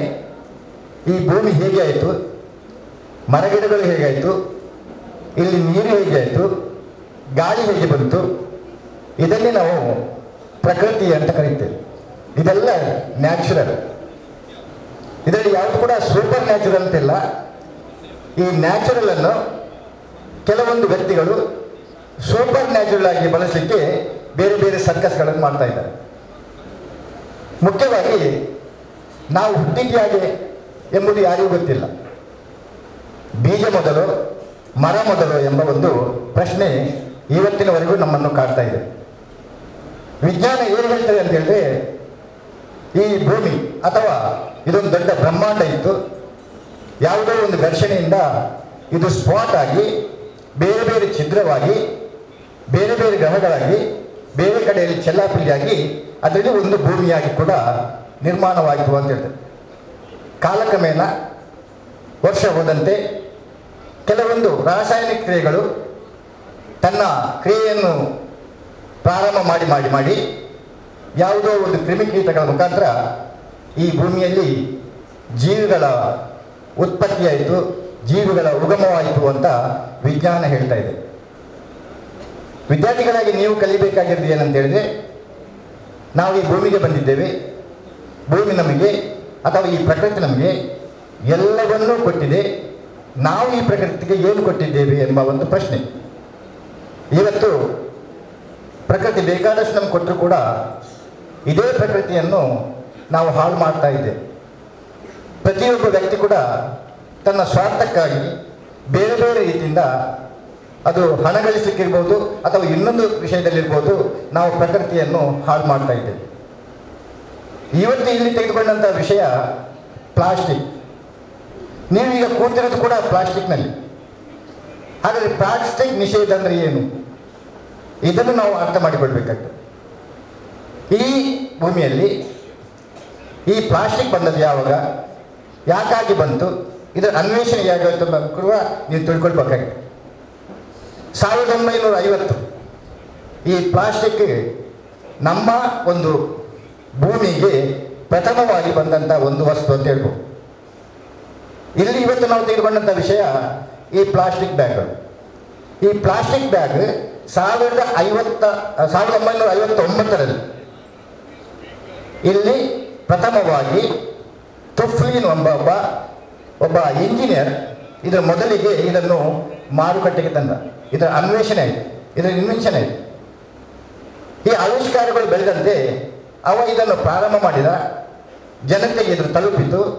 ಮುಖ್ಯವಾಗಿ ಆಗ ಮಾಡಿದಂಥ ಈ ಒಂದು ಕಾರ್ಯ ಇವತ್ತು ನಮ್ಮ ರುಡಾಫ್ ಅವರು ಹೇಳಿದ್ರು, ಈಗ ಪ್ರತಿಯೊಂದು ಮನೆಯಲ್ಲಿ ಕೂಡ ಉಪಯೋಗಿಸುವಂಥ ಒಂದು ಗ್ಯಾಸ್ ಅದು ನಮ್ಮದು ಅಂತ ಹೆಮ್ಮೆಯಿಂದ ಹೇಳಿಕೊಟ್ಟು.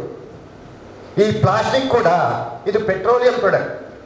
ಇದು ಕೂಡ ಪೆಟ್ರೋಲಿಯಂ ಪ್ರಾಡಕ್ಟ್ನಿಂದ ಆಗುವಂಥ ಒಂದು ಗ್ಯಾಸ್ನಿಂದಾಗಿ ಮಾಡುವಂಥ ಪ್ಲಾಸ್ಟಿಕ್.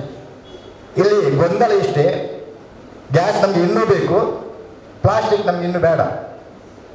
ಒಂದೇ ಪ್ರಾಡಕ್ಟ್ನಿಂದ ಆಗುವಂಥದ್ದು ಏನು ಬೈ ಪ್ರಾಡಕ್ಟ್ ಇದೆಯೋ, ಪೆಟ್ರೋಲಿಯಂ ಪ್ರಾಡಕ್ಟ್ನಿಂದ ಆಗುವಂಥ ಈ ಪ್ಲಾಸ್ಟಿಕ್ಕನ್ನು ನಾವು ನಿಷೇಧ ಮಾಡಲಿಕ್ಕೆ ಹೊರಟಿದ್ದೇವೆ.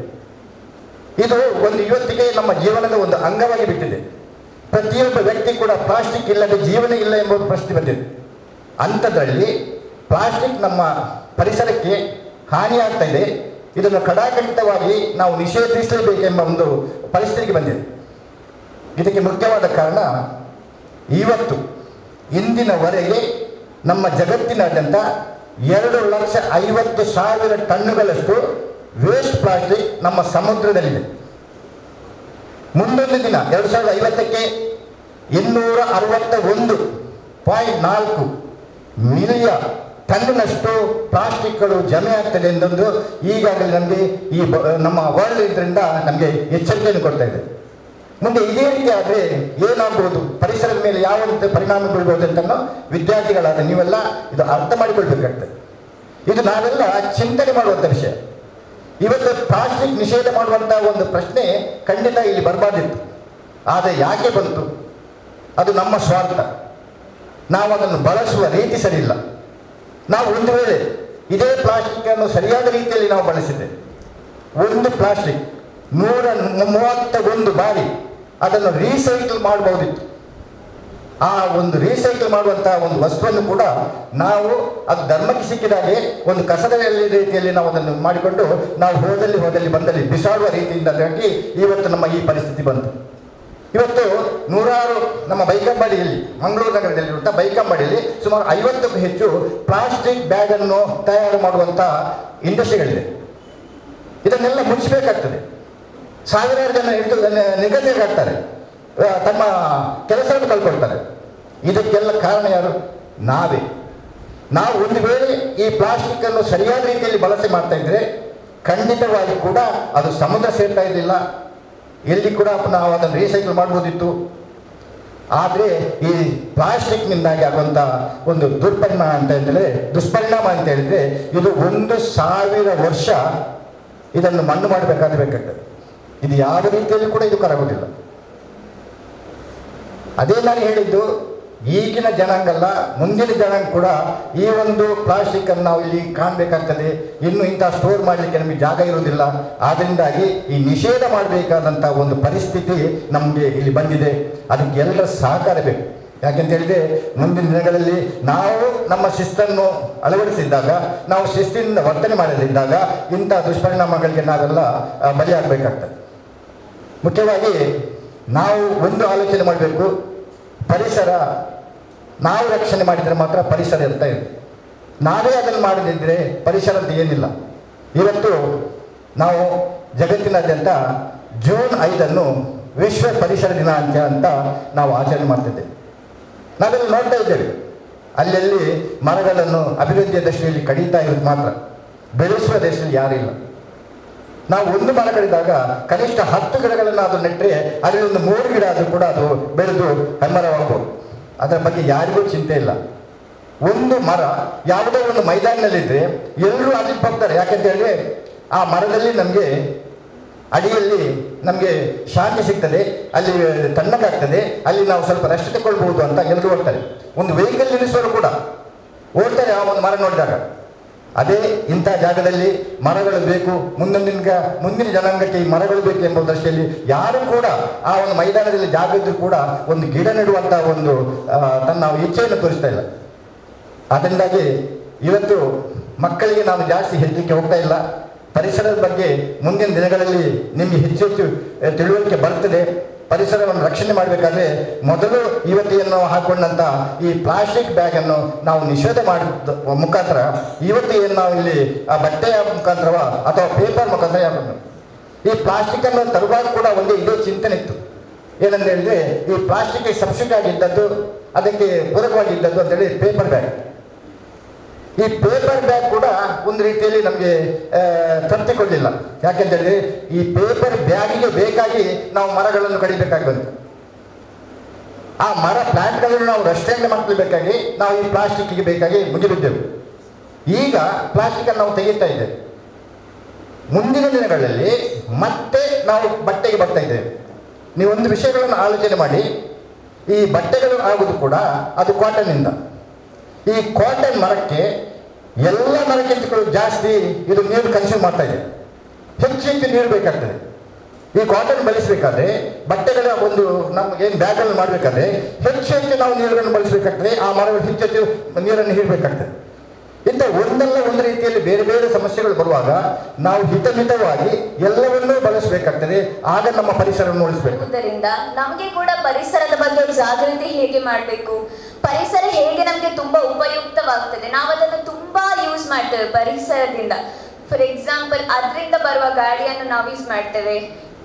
ಅದರಿಂದ ಮರಗಳನ್ನು ಕಡಿತಾ ಮರಗಳಿಂದ ನಾವು ಮನೆಗಳನ್ನು ಇದು ಬಿಲ್ಡ್ ಮಾಡ್ತೇವೆ, ಎಲ್ಲ ಮಾಡ್ತೇವೆ. ಬಟ್ ನಾವು ಪರಿಸರವನ್ನು ಅದೇ ರೀತಿ ಉಳಿಸ್ಲಿಕ್ಕೆ ಹೋಗುದಿಲ್ಲ. ಅದನ್ನು ಡಿಫಾರೆಸ್ಟೇಷನ್ ಮಾಡಿ ಪರಿಸರಕ್ಕೆ ಹಾರ್ಮ್ ಮಾಡ್ತೇವೆ.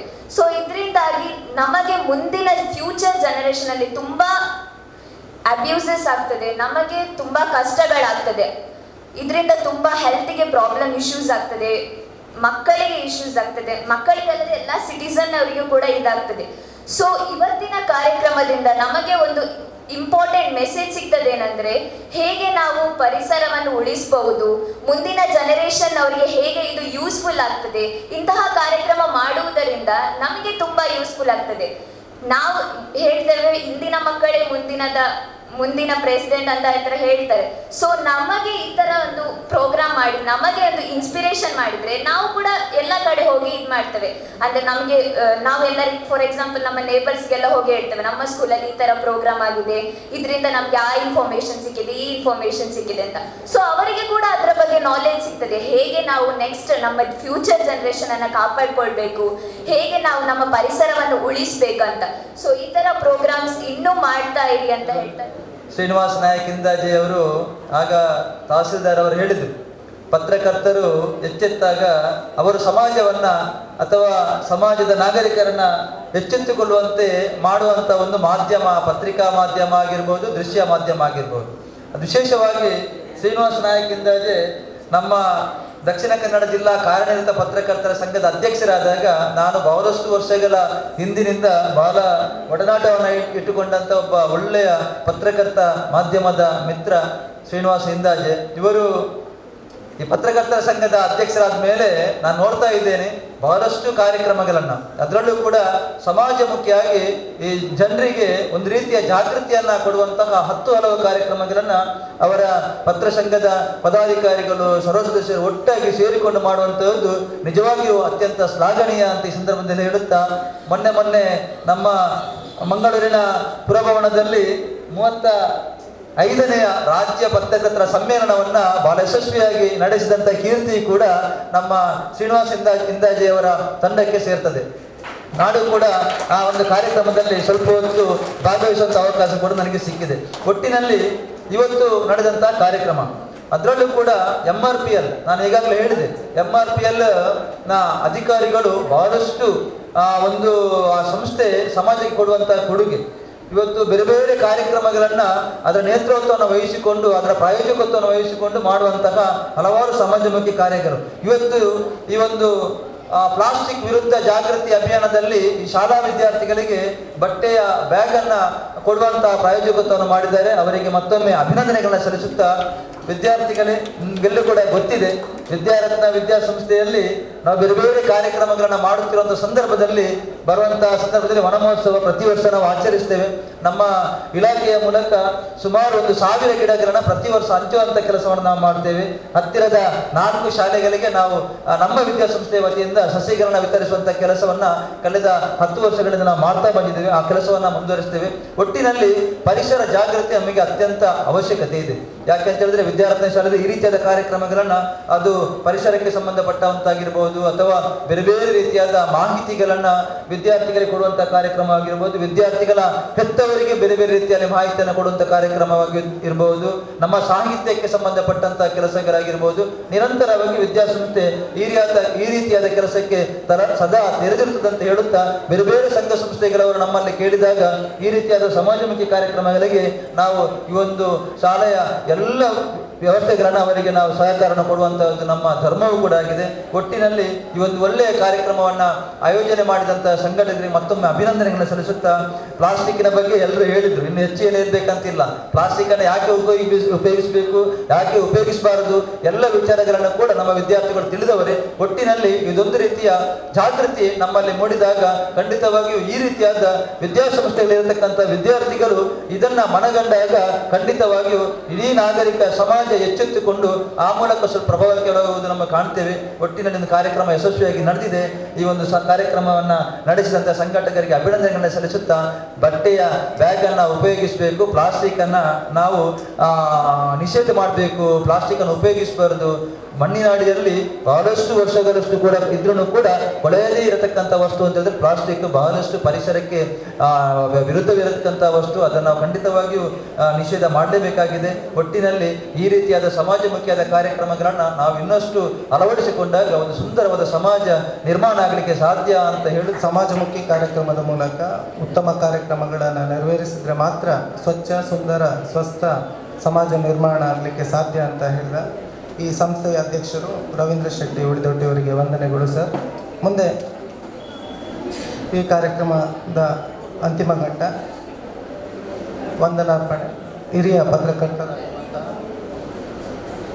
ನಮ್ಮ ಈ ಕಾರ್ಯಕ್ರಮದಲ್ಲಿ ಅತಿಥಿಗಳಾಗಿ ಭಾಗವಹಿಸಬೇಕಿರುವಂತಹ ಇನ್ನೋರ್ವ ಅತಿಥಿಯ ಮಾಲಿನ್ಯ ನಿಯಂತ್ರಣ ಮಂಡಳಿ ಬೆಂಗಳೂರು ಇದರ ಸದಸ್ಯರಾಗಿರುವಂತಹ ಪಿಯೂಸ್ ರೋಡ್ರಿಗಸ್ ಇವರು ಹೂಗುಚ್ಛ ನೀಡಿ ಸ್ವಾಗತಿಸಬೇಕು ಅಂತ ಕೇಳಿಕೊಳ್ತಾ ಇದ್ದೇನೆ. ಸದಸ್ಯರಾಗಿರುವಂತಹ ಪಿಯೂಸ್ ರೋಡ್ರಿಗಸ್ ಇವರು ಸದಸ್ಯರಾಗಿರುವ ಪಿಯೂಸ್ ರೋಡ್ರಿಗಸ್ ವಿದ್ಯಾರ್ಥಿಗಳಿಗೆ ಸಾಂಕೇತಿಕವಾಗಿ ಕಾರ್ಯಕ್ರಮ ಆರಂಭಿಸಿ ನಾನು ನಿಮ್ಮೊಟ್ಟಿಗೆ ಸೇರ್ಪಡೆ ಆಗ್ತೇನೆ ಮಾತನಾಡಿದರು. ಕರ್ನಾಟಕ ಪರಿಸರ ಮಾಲಿನ್ಯ ನಿಯಂತ್ರಣ ಮಂಡಳಿಯ ಸದಸ್ಯರಾದ ಬಳಿಕ ಅವರು ಸಾಕಷ್ಟು ಕಾರ್ಯಕ್ರಮಗಳನ್ನು ಯಾವುದೇ ಪ್ರಚಾರ ಇಲ್ಲದೆ ಮಾಡ್ತಾ ಇದ್ದಾರೆ. ಯಾವುದೇ ದೂರುಗಳು ಬಂದಾಗ ಕಾರ್ಖಾನೆಗಳ ವಿರುದ್ಧ ಅವರು ಕಾರ್ಯಾಚರಣೆ ಅವರು ಹೇಳ್ತಾ ಇದ್ರು. ನಾವು ಪ್ರಚಾರಕ್ಕೆ ಪತ್ರಿಕೆಗಳಿಗೆ ಟಿವಿಗಳಿಗೆ ಹೋಗುತ್ತಿದ್ದು ನಮಗೆ ಕೆಲವು ಕಡೆ ದೂರುಗಳು ಬರ್ತಾ ಇರುವಾಗ ನಾವು ನೇರವಾಗಿ ತಪಾಸಣೆ ಮಾಡಿ ಅವರಿಗೆ ಸಂಬಂಧಿತರಿಗೆ ನಾವು ಒಂದು ವಾರ್ನಿಂಗನ್ನು ಎಚ್ಚರಿಕೆಯನ್ನು ಕೊಟ್ಟು ಬಂದಿದ್ದೇವೆ. ಈ ಹಲವಾರು ದೂರುಗಳು ನಮಗೆ ಬಂದಾಗ ಯಾವುದೇ ಒಂದು ಅವರು ಅಂಜಿಕೆ ಇಲ್ಲದೆ ಅವರಿಗೆ ನೇರವಾಗಿ ಒಂದು ವಾರ್ನಿಂಗ್ ಎಚ್ಚರಿಕೆ ಕೊಟ್ಟು ಈ ರೀತಿಯ ಕಾರ್ಖಾನೆಗಳು ಮಾಲಿನ್ಯ ಆಗದಂತೆ ಕಾರ್ಯಾಚರಿಸುವ ಎಚ್ಚರಿಕೆಯನ್ನು ಕೊಟ್ಟು ಆ ರೀತಿಯ ಕೆಲಸ ಮಾಡುವವರು ಪಿಯೂಸ್ ರೋಡ್ರಿಗಸ್ ಅವರು. ಈ ಹಿಂದೆ ಅವರು ಬಂಡವಾಳ ಗೂಢ ಅಧ್ಯಕ್ಷರಾಗಿರುವಾಗ ಅಲ್ಲಿ ಬ್ರೋಕರ್ಗಳ ಆವರಣಗಳಿಗೆ ಒಂದು ವಿರಾಮ ಹಾಕಿ ಆ ಒಂದು ಕಚೇರಿಯ ಕೆಲಸಗಳನ್ನು ನೇರವಾಗಿ ಅಧಿಕಾರಿಗಳನ್ನ ಒಂದು ಸಂವಾದ ಮೂಲಕ ನಡೆಸುವಂತೆ ಮಾಡಿಕೊಟ್ಟವರು ಪಿಯೂಸ್ ರೋಡ್ರಿಗಸ್ ಅವರು. ಲಿವಿಂಗ್ ಸಮೂಹ ಸಂಸ್ಥೆಗಳ ಮಾಲೀಕರಾಗಿ ಅವರು ಕಾರ್ಯನಿರ್ವಹಿಸ್ತಾರೆ. ಯಾವುದೇ ಒಂದು ಪ್ರಚಾರ ಬಯಸಿದ ವ್ಯಕ್ತಿ ಪಿಯೂಸ್ ರೋಡ್ರಿಗಸ್ ಅವರು. ಇವತ್ತು ಅವರು ವಹಿಸಿರುವ ಒಂದು ಪರಿಸರ ಮಾಲಿನ್ಯ ನಿಯಂತ್ರಣ ನಾವು ನೋಡಿದ್ದೇವೆ. ಈ ಹಿಂದೆ ಕೂಡ ಅಲ್ಲಿ ಯಾವ ರೀತಿಯಲ್ಲಿ ಅಲ್ಲಿದ್ದ ವ್ಯಕ್ತಿಗಳು ಸದಸ್ಯರು ಯಾವ ರೀತಿ ಯಾವ ಹಂತಕ್ಕೆ ಹೋಗಿದ್ದಾರೆ. ಇವತ್ತು ಯಾವುದೇ ಒಂದು ಭ್ರಷ್ಟಾಚಾರಕ್ಕೆ ಅವಕಾಶ ಮಾಡದೆ ಒಬ್ಬ ಕರಾವಳಿ ಭಾಗದ ಒಬ್ಬ ಸದಸ್ಯನಾಗಿ ಬಹಳಷ್ಟು ಕರ್ನಾಟಕ ಪರಿಸರ ಮಾಲಿನ್ಯ ನಿಯಂತ್ರಣ ಮಂಡಳಿಯ ಸದಸ್ಯರಾಗಿ ಜವಾಬ್ದಾರಿತವಾಗಿ ಕಾರ್ಯನಿರ್ವಹಿಸ್ತಾ ಇರುವ ಪೀಸ್ ರೋಡ್ರಿಗೇಸ್ ನಮ್ಮನ್ನು ಉದ್ದೇಶಿಸಿದೆ.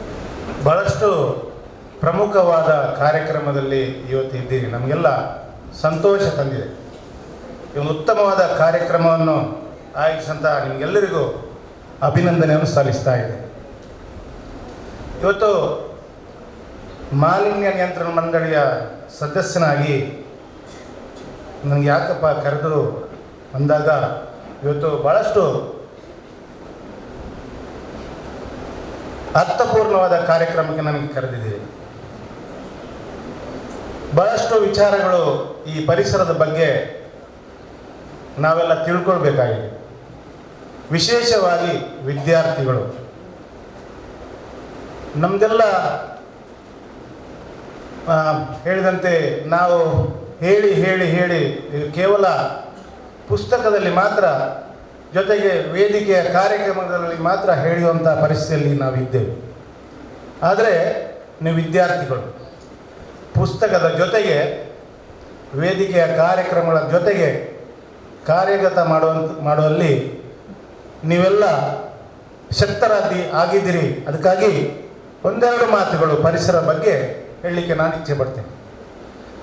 ಬಂಧುಗಳೇ, ಕರ್ನಾಟಕ ರಾಜ್ಯ ಮಾಲಿನ್ಯ ನಿಯಂತ್ರಣ ಮಂಡಳಿ ಈ ವಿಚಾರದಲ್ಲಿ ಭಾಳಷ್ಟು ಗಂಭೀರವಾಗಿ ಕಾರ್ಯಚಟುವಟಿಕೆಯಲ್ಲಿ ತೊಡಗ್ತಾ ಇರ್ತದೆ. ನೀವೆಲ್ಲ ನೋಡ್ತಾ ಇದ್ದೀರಿ, ದೇರ್ಲಕಟ್ಟೆ ವಿಶೇಷವಾಗಿ ಭಾಳಷ್ಟು ಉದ್ಯಮಿಗಳನ್ನು ಸೇರಿದಂಥ ಉದ್ದಿಮೆಗಳಲ್ಲಿ ತೊಡಗಿದಂಥ ಈ ಪ್ರದೇಶ. ಜೊತೆ ಈ ಭಾಗದಲ್ಲಿ ನೋಡ್ತಾ ಇದ್ದೀರಿ ಹಸಿರು,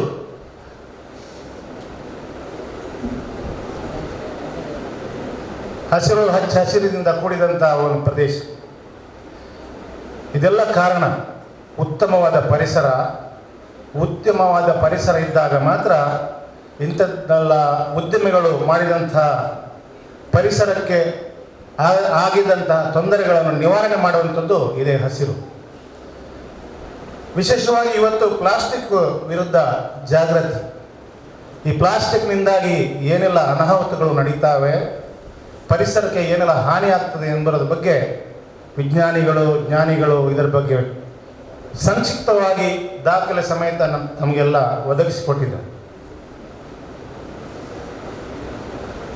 ಬಂಧುಗಳೇ, ಇದರ ಜೊತೆಗೆ ನಾವೆಲ್ಲ ಜಾಗೃತಿ ಆಗುವಂಥದ್ದು, ಪ್ಲಾಸ್ಟಿಕ್ಕನ್ನು ಉಪಯೋಗ ಮಾಡದೆ ಅದನ್ನು ನಿರ್ನಾಮ ಮಾಡುವಂಥ ಕೆಲಸಗಳಲ್ಲಿ ನಾವೆಲ್ಲ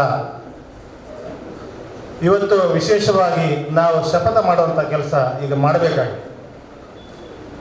ಕರ್ನಾಟಕ ರಾಜ್ಯ ಮಾಲಿನ್ಯ ನಿಯಂತ್ರಣ ಮಂಡಳಿ ಇವತ್ತು ಪರಿಸರ ಮಿತ್ರ ಶಾಲೆ ಒಂದು ಘೋಷಣೆಯೊಂದಿಗೆ ಉತ್ತಮವಾದ ಪರಿಸರವನ್ನು ಮಾಡುವಂಥ ಶಾಲೆಗಳಿಗೆ ನಾವು ಪ್ರಶಸ್ತಿ ಕೊಡುವಂಥ ಕೆಲಸಗಳನ್ನು ಪ್ರತಿ ವರ್ಷ ಮಾಡ್ತಾ ಇದ್ದೀವಿ. ಉದ್ದೇಶ ಇಷ್ಟೇ, ಪರಿಸರದ ಬಗ್ಗೆ ಜಾಗೃತಿ ಇರಬೇಕು. ಕೇವಲ ಶಾಲೆ ವಾತಾವರಣದಲ್ಲಿ ಅಲ್ಲ, ಎಲ್ಲ ಪ್ರದೇಶಗಳಲ್ಲಿ ಹಸಿರು ಜೊತೆಗೆ ಪರಿಸರನ ಉಳಿಸುವಂಥ ಕೆಲಸ ಆಗಬೇಕು. ಪ್ರೀತಿಯ ವಿದ್ಯಾರ್ಥಿಗಳೇ, ಮಾಲಿನ್ಯ ನಿಯಂತ್ರಣ ಮಂಡಳಿ ಉದ್ದಿಮೆಗಳನ್ನು ಕೆಲವೊಂದು ವರ್ಗಕ್ಕೆ ವರ್ಗೀಕರಣ ಮಾಡಿ ಅದನ್ನು ಪರಿಗಣಿಸ್ತಾ ಇದೆ. ಬಿಳಿ ವರ್ಗದ ಉದ್ದಿಮೆಗಳು, ಹಸಿರು ವರ್ಗದ ಉದ್ದಿಮೆಗಳು, ಕಿತ್ತಳೆ ವರ್ಗದ ಉದ್ದಿಮೆಗಳು, ಕೆಂಪು ವರ್ಗದ ಉದ್ದಿಮೆಗಳು.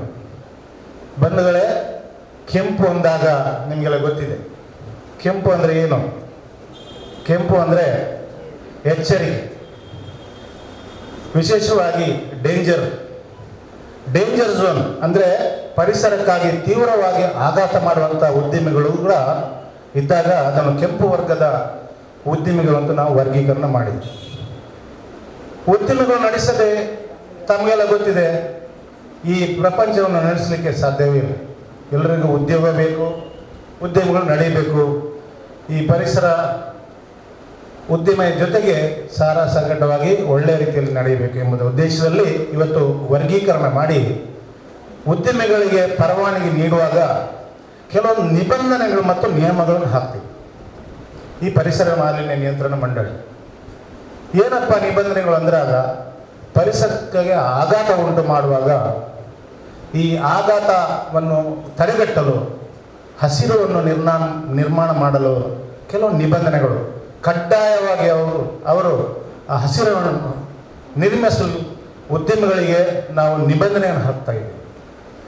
ಪ್ರೀತಿಯ ಬಂಧುಗಳೇ, ಇದೆಲ್ಲ ನಿಬಂಧನೆಗಳು ಒಂದು ಉದ್ದಿಮೆಗೆ ಹಾಕಿದಂಥ ನಿಬಂಧನೆಗಳು ಯಾವುದು ಅಂತ ತಿಳ್ಕೊಳ್ಳುವ ಹಕ್ಕು ನಿಮಗೆಲ್ಲರಿಗೂ ಇದೆ.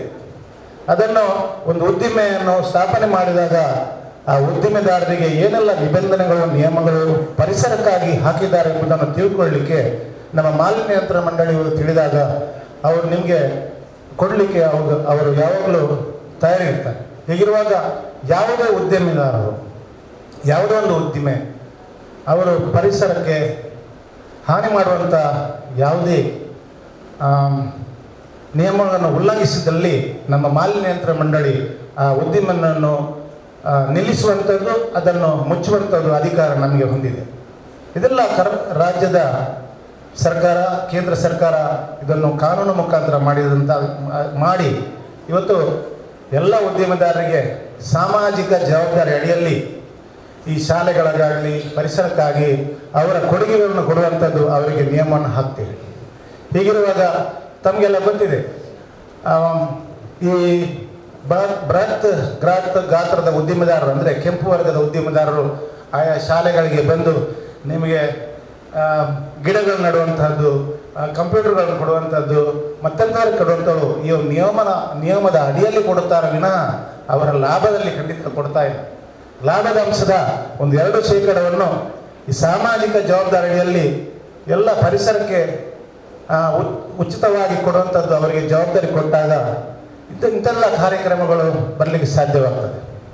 ಬಂಧುಗಳೇ, ಇವತ್ತು ಪ್ರಪಂಚದ ಎಲ್ಲ ಭಾಗದಲ್ಲಿ ಈ ಏನು ದಿನ ಹೋದಾಗ ಏನೋ ತಮ್ಮ ಸ್ವಾರ್ಥಕ್ಕಾಗಿ ತಮ್ಮ ಉಪಯೋಗಕ್ಕಾಗಿ ಪರಿಸರನ ಉಪಯೋಗ ಮಾಡಿ ಇವತ್ತು ಪರಿಸರಕ್ಕೆ ಹಾನಿಯಾಗುವಂಥದ್ದು ಭಾಳಷ್ಟು ಕೆಲಸಗಳಾಗಿದ್ದಾವೆ.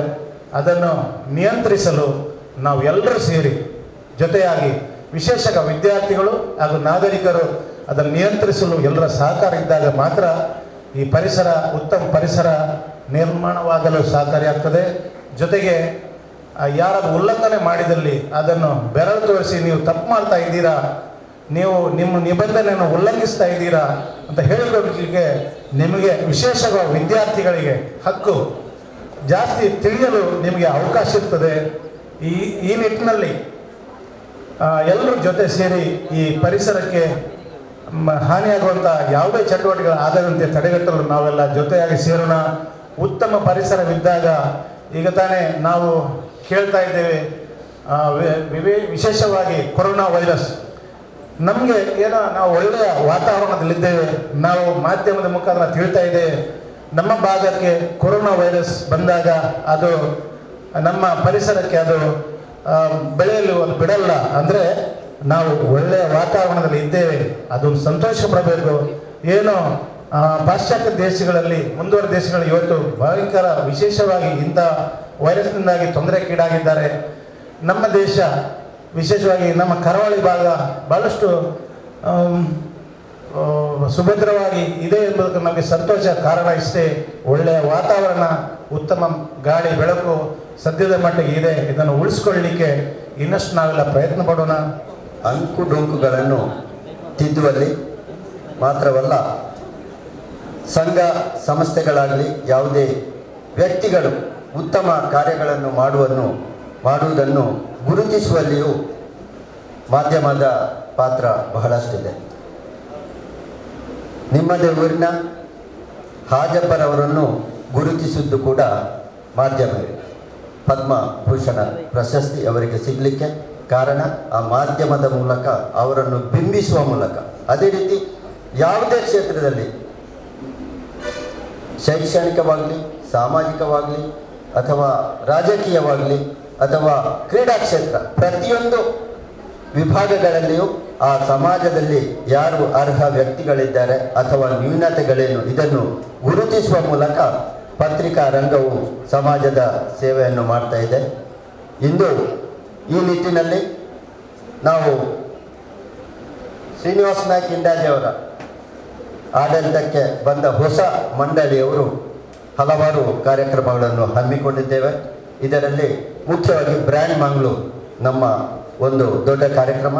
ಈ ಕಾರ್ಯಕ್ರಮದಲ್ಲಿ ನಾವು ಹಲವಾರು ಶಾಲಾ ಕಾಲೇಜುಗಳಿಗೆ ಹೋಗಿ ಕೋಮು ಸೌಹಾರ್ದತೆ, ಮಾದಕ ದ್ರವ್ಯ ವ್ಯಸನ ವಿರುದ್ಧ ಆಂದೋಲನ, ಸೈಬರ್ ಕ್ರೈಮ್, ಸೋಷಿಯಲ್ ಮೀಡಿಯಾ, ಇದೇ ರೀತಿ ಬೇರೆ ಬೇರೆ ವಿಧಗಳಲ್ಲಿ ಅದೇ ಇಂದು ನಾವು ನಿಮ್ಮ ಈ ಶಾಲೆಯಲ್ಲಿ ಪ್ಲಾಸ್ಟಿಕ್ ವಿರುದ್ಧದ ಜಾಗೃತಿ ಅಭಿಯಾನವನ್ನು ಹಲವಾರು ಸಂಘ ಸಂಸ್ಥೆಗಳ ಜೊತೆ ಸೇರಿ ಮಾಡಿದ್ದೇವೆ.